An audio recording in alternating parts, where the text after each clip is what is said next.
author, columnist, managing editor of LibertyNation.com, podcast host and conservative policy advocate. We dismiss history at our peril. Liberty Nation Radio with Mark Angelides.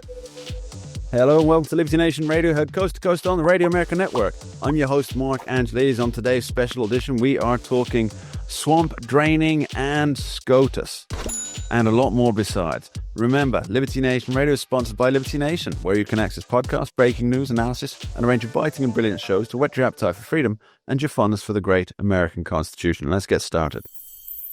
And here we are on Liberty Nation Radio. I'm Mark Angelides, and we're joined by Liberty Nation's editor-at-large, Jim Foy. Thanks for being here, Jim. Thanks for having me, Mark. So, Jim, tell me, in the wetlands of Washington, D.C., is the swamp getting any drier? Seems like it is a little bit, yeah. We've got another round of federal worker cuts. Like I hate to say firings because some of them are, they took the buyout, which is basically a paid early retirement. Sure. Yeah, so there's you did a piece on the pages of LibertyNation.com this week that described there's a further tranche of cuts to the federal workforce, but and this one was really quite interesting because it also for the first time apparently, although we're not entirely sure because it's such a covert secret thing, apparently there's something happening with the CIA. What's that? What's that all? Yeah, so the CIA is reportedly, and this report originally came out in the Washington Post, and it was cited, it was unnamed government officials, of course. As always, yeah. So what they say, take it with a grain of salt. For those who are familiar with Operation Mockingbird, who were the CIA assets within newspapers, they could be briefing to themselves even now if such a program were to have continued. Yeah, sorry, Jim, please carry on. You had to. Anyways, and this is not to throw shade at any other organization or anything, but anytime I hear unnamed sources, I understand why sometimes you can't name your source. But at the same time, the first thing that comes to my mind is take anything you hear about this with a grain of salt and a shot of penicillin. You're right. But anyway, so allegedly, somewhere in the vicinity of 1,000 people will be cut from the CIA and the National Security Agency, and maybe some other intelligence agencies. That's vague. The Hill actually reached out to the CIA to get to confirm this. The CIA director, John Ratcliffe, said the agency is, quote, moving swiftly to ensure the CIA workforce is responsive to the administration's national security priorities, end quote. That doesn't even necessarily confirm that there are going to be cuts, but I never mind the amount of them. But I can't, as I wrote in the article, I can't imagine a more CIA answer than that. Yeah, it's the black bag of answers, as it were. Yeah. So we estimate, and again, there's no way to really know this for sure, but there are currently, the best guess being, as you pointed out in your piece, best guess is there's about 22,000 CIA workers. Right, and that's workers. That is the entire workforce, we think. Yeah. The total number, of course, is not publicly disclosed. Nature of the gig, I suppose. But also, this isn't necessary. That doesn't mean there's 22,000 secret agents, James Bonds out there, and whatnot. Well, there's only one James Bond, right? Well, I know, right? Yeah, he's six now. I mean, all right, yeah. But anyways, there's analysts and there's somebody mopping the floors at the CIA building. Sure. I mean, Yeah. So what we assume is either South American countries are going to be a lot safer, or the floors are going to get very dirty in DC. One of those two things is going to happen. Right. Now, this is just part of a general overhaul of shrinking the size of the federal government, and specifically that's not just based on cutting workforce. That's also based on what's happening with buildings and agencies being shifted to other places. Yeah, and overall funding. Yeah. Can you give us a brief overview of the 8,000 myriad things that have been happening in this? Yeah. realm? So this is a multi-pronged approach to draining the swamp. Yeah. And then let's call it what it is: to shrinking the size and the cost of the federal government. This crazy behemoth that it has become. And so we do have layoffs, we do have buyouts and flat out firings. But also, as you had mentioned, agencies are being moved out of DC and into other parts of the country. And there's a couple of reasons behind this. One, rent is cheaper in almost everywhere except for DC. So there's less overhead, but also the administration states that it's to get the government out there with the people instead of all, congregated in DC. But also that does circle back to the jobs thing, right? So every person who goes, who lives in or around the DC area that goes, move to Wyoming, man, I'm not doing that, is one person you don't have to fire. They'd be lucky to go to work. Wyoming's beautiful. All right. And DC, DC lacks the character of Wyoming in terms of its natural beauty, I think. Yeah, it's I don't there's an old the Garfield the cat. There's an old joke from a Garfield cartoon that says Wyoming is a native word for the big nothing, and which I'm sure for the perspective of a lot of swamp denizens, swamp critters, if you will, that's exactly right. It's out in the middle of nowhere. I don't want to go there. To me, that's great, but yeah. So essentially, it's a backdoor way of saying, you don't have to leave your job, but this is where you're going, away from your Kennedy Center, freebie tickets and whatnot. Right. So now some of those jobs will have to be replaced. Yes. Well, which means local workforce. Well, that's part of a two-pronged thing as well, isn't it? One, there's a potential for a local workforce, which is good for the areas in which, because if DC gains one more federal agency, who cares, right? But maybe, I haven't heard anyone really bring this up, but it actually just occurred to me as we're talking, Mark. Maybe one of the biggest benefits of that is then the people of Wyoming. There's no agency that's specifically moving to Wyoming. Sure. Whereof that was the state that. But we love Wyoming. Why not make an example? Yeah. But anyway, so for every job that is replaced by somebody in, Wyoming or Texas or Arkansas or Missouri or whatever, that's one more part of the massive machine of the federal bureaucracy that is Joe Blow from down the road and not a career politician or a career bureaucrat from the Beltway.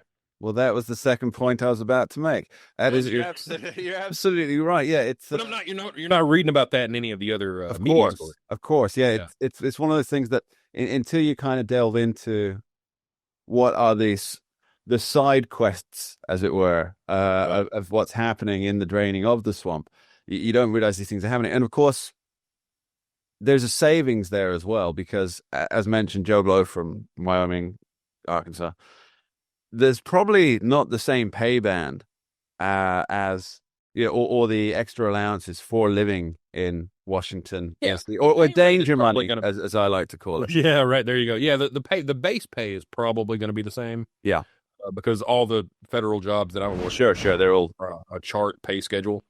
But yeah, like any sort of allowance that may be built in for the fact that you're living in one of the most expensive cities in the country, if not the world, you don't have that. That's some expenditure saving there.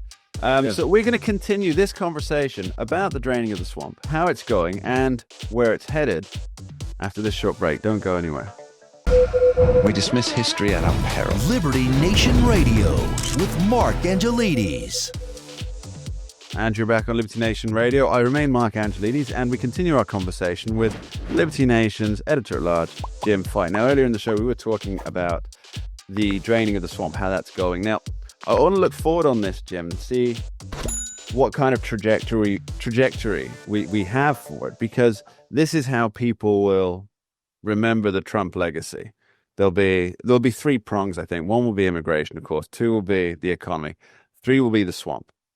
And I think the wall will be like a distant fifth or sixth, because we've seen it. The immigration thing is largely under control now. There's been like a 90% reduction in illegal crossings, which just goes to show that it was political will all along that was the problem. Right. Funny you mentioned that now, though. I come to think of it, I haven't heard anything about the wall in a while. Yeah, although Caroline Levitt said something. I think it was Caroline Levitt said the other day, the White House person. She said there's 80 something miles have been built, and there's another Okay. 70 or something. I think these numbers are right. Another 70 or something that have been reinforced also. So I think it's actually just happening, and nobody's really So noticed. much. Yeah, there's so going much on else going on. Yeah. That it's become a second tier issue, as it were. Now back to Man, you would have never thought that would have happened back in 2016. I know, right? I know. That's it's amazing how the outlook and the vision changed. Let's get back to what's happening with how Trump will be measured in the future for his draining of the swamp. Right. So, there's a lot of what I call fear mongering in the media right now. It's like, Trump and Musk, Elon Musk is now a target of this as well with Doge, the Department of Government Efficiency, kind of running point on some of these layoffs, and they're destroying the nation, right? They're dismantling the federal government, which I can hear from over here cheers going, oh, they're dismantling the federal government. I know, right? On this side, I can hear, oh no, help me. Yeah, but yeah, this one's a bit different ways of louder. wording the same.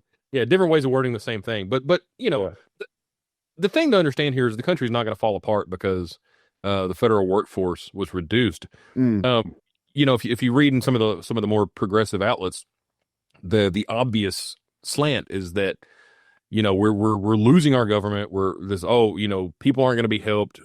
Services are going to be shut down. It's just chaos in the streets, Mark.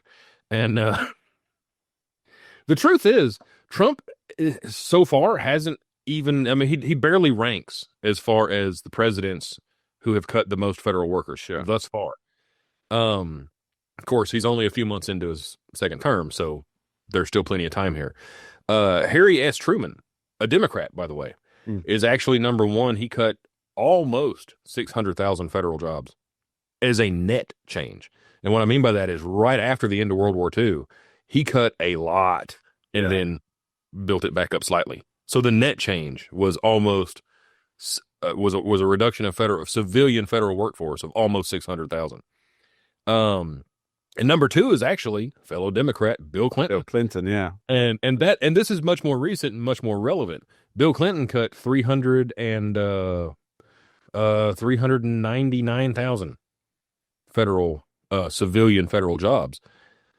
And the thing is, Trump is of course not there yet, but he's on the course. It won't be hard for Donald Trump to hit Clinton's numbers, I don't think. It would be hard for him to hit Truman's numbers. But if he stays, as I wrote in early April, when I covered this topic the first time, if he keeps cutting the exact same number of jobs every month for the entirety of his four-year term, which I don't think is a reasonable assumption. I think that's sure. I think you're going to very quickly get into the realm of diminishing returns. But if he did keep that exact pace, he would just slightly outpace Truman, and we would end up with a federal government the size that it was in 1947. But I don't think it's at all hard for the Trump administration to reduce the overall size of the government over the course of these 4 years and leave us with a government roughly the size that Bill Clinton did when he left in 2001. Yeah, it's funny how the comparisons don't. I mean, it's not funny. It's tragic how the comparisons don't break through the legacy media noise, because we've had so you have Bill Clinton ended federal jobs for almost 400,000 people. I bet he was sick about missing out that shy by 1,000. Right. Trump's done a fraction of that, and yet under Trump, the sky is falling, right? Oh, yeah. And that wasn't the case under Bill Clinton. And then, of course... it was applauded, of course. Oh, yeah. And then you have Michelle Obama going on some podcast or another, trying to sell her podcast that I don't think anybody actually watches anymore.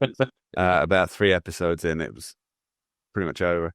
And she's saying that she stays up at night stressing and worrying about all these deportations that are going on. Where, oh man, Clinton was the boss of deportations. well, Barack Obama, may I introduce That's true. to your wife? I believe it was 2 to 3 million deportations during his term, which, let's be fair, Donald Trump is nowhere near at right now. And I mean, it'll be a tough early to yet. get there. Yeah. Yeah, it's early days yet, but you got Michelle Obama lamenting, I think about all these deportations. You're still married to the guy who's got like a big old record on these deportations, but it didn't bother her then. And the media is covering Michelle Obama's crocodile tears as though it's like, yeah, I know it's really terrible what Trump's doing with this. They know. They don't. Yeah. It's not as though this is something they're not aware of. There was a Foot Locker commercial. Husband didn't roll. There was a Foot Locker commercial several years back where the kind of the theme of the commercial was all the greats have short-term memories. and yeah, that about strikes it there. So yeah, let's wrap this up on talking about how Trump's going this. So we have federal agencies being moved out of Washington, D.C. We have job cuts for federal civilian workers taking place. And overall funding cuts. That's well, actually, let's finish on that topic. There's overall funding cuts, because we've had obviously Elon Musk has had a heady 100 days as the top dog over at Doge, or Doggy, as I thought the meme coin was called Dog-E, because it was dog, and a picture of a dog and an E coin. Right. Anyway, I digress. So he's had a heady 100 days over there, and he's right now he's basically, I think he's transitioning out from that role. But what are the numbers and what are the projections on? Well, he's at least going to part-time, a couple days a week. But so far, and this is assuming that all of the Doge numbers are accurate, and I say that again, not to throw shade at any other organization, but because it is being challenged by the media. Sure. In general, but so roughly $160 billion. I'd make sure I use the right word there. I almost said million. $160 billion saved so far. When they first pitched this idea, when Musk and Trump were talking about Doge and in the public realm, the estimates were somewhere around $2 trillion we could save. 160 billion is nowhere near 2 trillion, but again, we're just a few months into the administration. Over the course of the 4 years now, Musk has said, and this is to kind of get into the projections, Musk has said that 2 trillion doesn't seem like it's reasonably going to happen, but 1 trillion probably could. And $1 trillion is a massive savings. Well, I mean, it's our entire, it would be our entire national debt interest payment for the year. I mean, that's a good thing in itself, right? That's right. Yes, you've got free money for. I mean, we shouldn't look at it as free money because it's all debt, but that's how the government looks at it. Yeah, very much so. But well, we'll be tracking what happens as this all continues on the pages of LibertyNation.com. Please do check out Jim's writing. Jim, thanks for being here. Thanks for having me. We dismiss history at our peril. Liberty Nation Radio with Mark Angelides. And you're back on Liberty Nation Radio, heard coast to coast on the Radio American Network. I remain your host, Mark Angelides, and we're joined, long time no see, by Mr. Scott Cosenza, Liberty Nation's legal affairs editor, amongst many other things. Good to have you back, Scott. Cheers, Mark. It's definitely my pleasure to be here. Well, you are the most useful person to have on right now, because everything appears to be in the law courts, whether that's talk of impeaching judges for trying to attack presidential plenary powers, or all sorts of things that are just happening. But the first one I want to get to, Scott. But before we say that, it's I think the Al Pacino movie with Keanu Reeves is a devil's advocate, where it is. He explains that you want to be a lawyer because you get to position yourself. Not that I have done that, by the way, purposefully, but that is a kind of unique feature of the role. You do get to kind of position yourself next to power in all aspects. So I do strive to be useful. So let's hope I can meet that challenge. Absolutely, and let's avoid any Shakespearean quotes regarding lawyers. Indeed. So the big thing that popped into my head whilst figuring out what would be the most pertinent thing to talk about regarding the legal challenges facing Donald Trump. It is one that actually he's brought upon himself, and I think this is a great segue into what we'll be talking about later in the show. And so I came up with this title for this segment, and you tell me what you think. Disparate Impact or Desperate Measures. I think that's pretty good, right? It's pretty good. It's another movie title, by the way, Desperate Measures, with Michael Keaton. Fantastic movie. So disparate impact. It looks like Donald Trump is targeting the whole premise of disparate impact. Now, I'm very new to this. So, Scott, could you give us a brief explainer of what disparate impact is and why Donald Trump is wanting to get rid of it? Yeah. So this actually kind of encapsulates a much larger issue that those of us who are concerned with sort of freedom and liberty have been on about for quite a while. If we go back to the Civil Rights Act of 1964, which prohibits discrimination, for instance, in hiring on the basis of race and sex and other things, national origin, the difficulty is that sometimes when people discriminate on those bases, they're not obvious about it. They don't say, no blacks need apply or no Irish need apply with a sign out front. They just manufacture qualifications for a job that then exclude those people. So we use the most charitable kind of analysis of the disparate impact stuff. It's people trying to get around those get-arounds. So they see company A, for instance, discriminating against black people, and they want to make sure that they don't do that anymore. But because there's no smoking gun, they just happen to have 1,000 employees and not one of them is black, it becomes a difficulty to charge them successfully with discrimination and have them take remedial measures and go forth without that discrimination.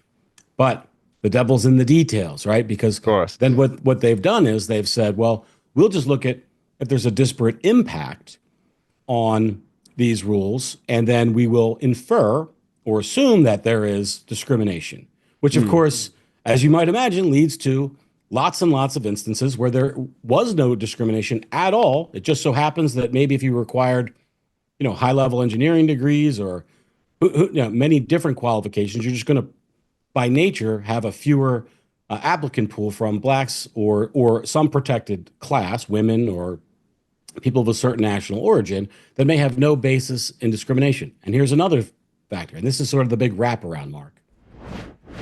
One of the things that conservatives and libertarians are on about is if the people who pass the laws decide that something's not working out in the law, they should pass a new law.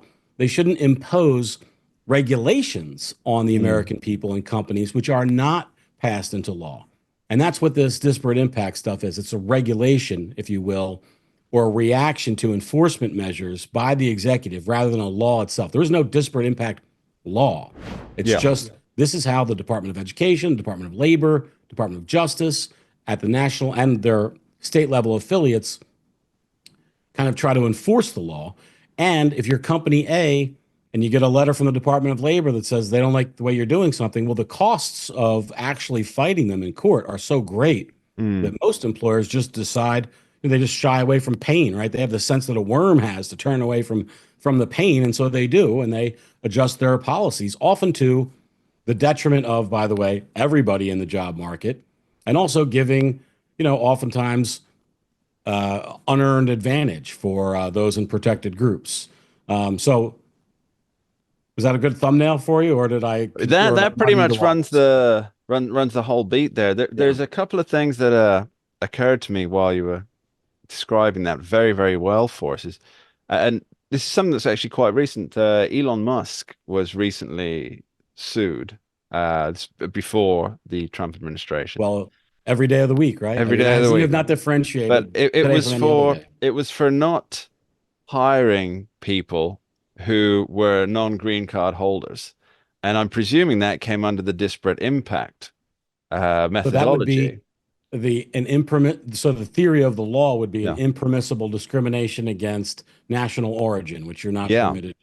Of course, the funny, I say funny, the tragic, it's always tragedy, not comedy in these cases, is that, of course, it was to do with rockets and propulsion systems. So under other laws, he was not allowed to actually hire anybody who was not a permanent legal green card holder of the United States. So he was being with a security clearance, with probably, this, right? yeah, of course. I mean Yeah, that's the key, a right? high security clearance. I And bet. another thing that occurred to me, I came across a Reuters article on this whole disparate impact thing, and it was an explainer.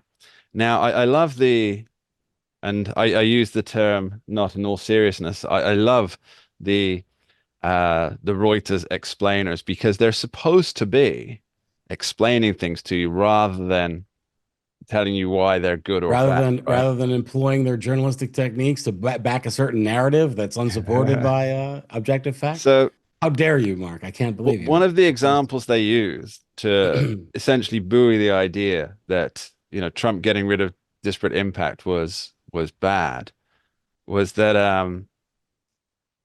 it would disparately impact individuals who and it was the imposition of physical fitness requirements. And so by having physical fitness requirements in your hiring or onboarding process, you're discriminating against people who are perhaps overweight or perhaps have a disability. Well, And you may discriminate again all day long against the overweight, by the way. That is not recognized as a protected class. Sad to say for those of us who are packing on the pounds here. But I feel your pain. but the example you're talking about actually was they said that it then discriminated against the elderly or Yes, the that near is correct. elderly Yes. because they are less physically capable, generally speaking, than others. Um, Yeah, Yeah. So the real resolution for any of this stuff is if you want to have a law about this thing, we should fight about it in the Congress and pass a law or not, right? And then that can be the rule. But right now the rule is you can't discriminate against certain people on certain bases. mm, The impetus should be on them to prove if they were discriminated against on these bases. And I'm not saying those cases will be easy to make, but whoever said these cases should be easy to make? In other words, it's a massive burden for a company to undertake defending themselves against such a thing. And the marketplace is the cure. I have to remind you and everyone, I love to remind people about this.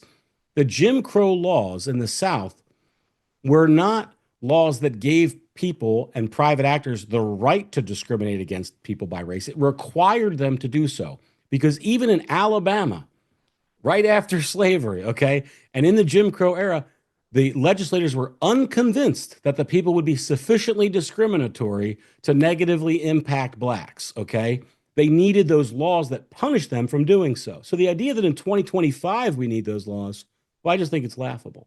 yeah, the idea that I mean, it comes back to this idea that if you are purposely discriminating based on certain factors, the marketplace will not react well to you. I mean, obviously, there's discernment and there's discrimination, right? So you're discriminating against less qualified applicants. You're discriminating against people who can't do a job. But the marketplace will really rectify your situation by hitting your bottom lines if you are basing it on something that's pretty much arbitrary in terms of uh, what's required for a business to run. I find that the idea that we're looking away from markets to solve these things, it's it smacks of socialism to me, Scott. I really think it does. The market has the cure for all this stuff, which is why the statistic that, not that we want to go viral on a controversial note, but the idea that, women get paid significantly less than Oh yeah. men, like why not open the law firm that then, you get to pay your staff Mm. 20% less, whatever that number is, and you get to eat that profit, right? So, or a Yeah. factory or any other thing. The market is the cure for this. Yeah. Well, as I think every sensible person knows that there's no such thing as a gender pay gap in real terms. It's based on amount of hours worked, it's based on choices made, it's based on longevity within a system, willingness to sacrifice personal life for corporate well-being. There may even be the reverse in some industries. I don't know that Oh, that's been sure. studied yet, but given the level of accommodation and favoritism because of special treatment, which does seem to be ending now with in the Trump era, or at least being beaten back. There may be the opposite, whereas for hours worked and experience given, you may be in a superior position by being a member of one of the protected classes rather than one of the others. So it's time for people to start lining up with their disparate impact cases, I think, to to TikTok. rectify that wrong. Eh? So one more question on this, Scott, before we finish up and move on to the broad swath of cases that Trump's affecting. What will be the impact of Trump's, essentially his dear colleague missive to agencies to not follow this route? Well, if he pushes it and they implement it, meaning if it's, sometimes these things are like flares that get sent up and kind of burn out, but I don't have the sense that this is that a massive impact, because the state level agencies oftentimes and the private actors take their cues from the federal government. So if you say, not only is this not okay, but we're working against this thing, whatever that thing may be, if it's a regulation and if it's in the discretionary bandwidth of the government, which this certainly is, we can expect to see massive change. Yeah, it should be fascinating to watch. Now, we're going to be back with Scott Cosenza after this short break. Don't go anywhere. We dismiss history at our peril. Liberty Nation Radio with Mark Angelides. And we're back on Liberty Nation Radio, heard coast to coast on the Radio America Network. I remain your host, Mark Angelides, and we continue our conversation with Liberty Nation's legal affairs editor, Scott Cosenza. Now, Scott, earlier in this show, we were talking about one specific legal push being made by the Trump administration. Now, I want to expand this and talk about the pushes against the Trump administration, which are legion, I think is an appropriate way to describe them. It seems that everything that Donald Trump's doing, or his administration is doing, is facing. Now, I'm not a lawyer, so I don't know, but to me it seems almost like what's the right way to describe it?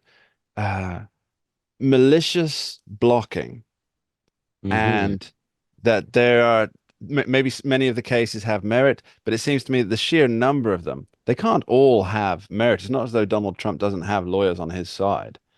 And it just seems they're trying to gum up the works of the administration.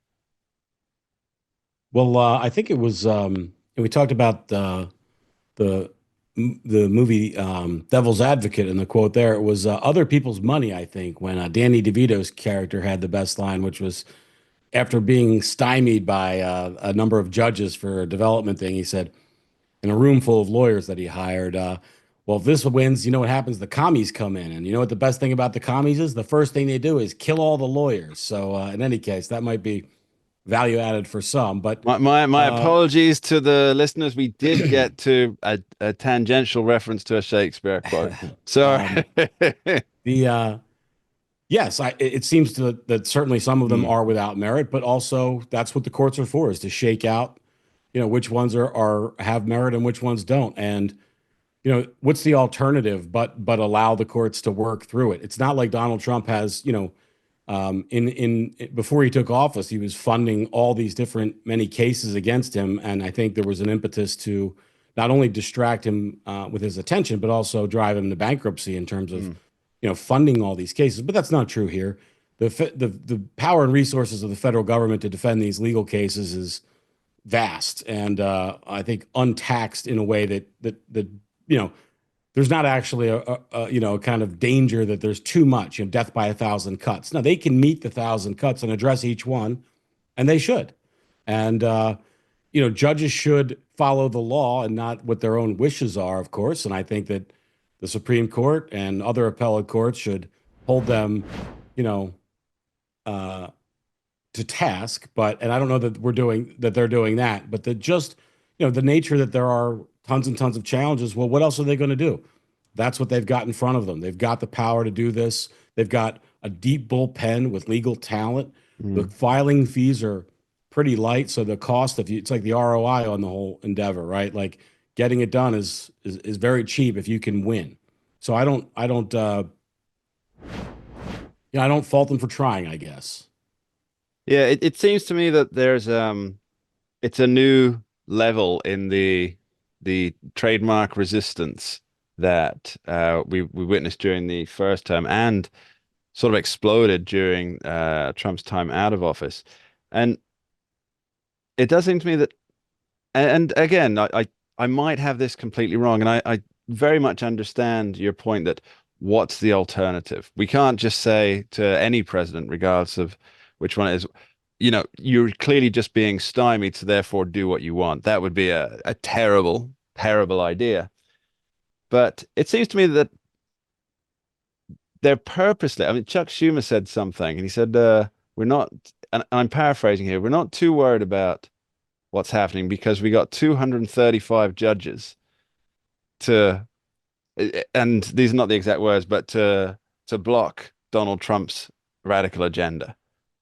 And to me, that seems that he's spending whatever capital, the idea of the third pillar of government's freedom, the third pillar of the republic's freedom, he's just spending it on political partisanship.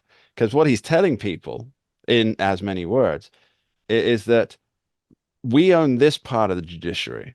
And so we're going to use that as a battering ram against Donald Trump. And we're going to keep him tied up until his term's over.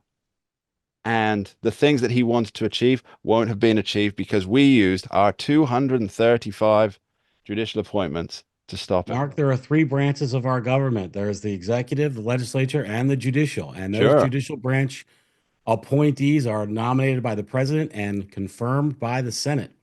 So,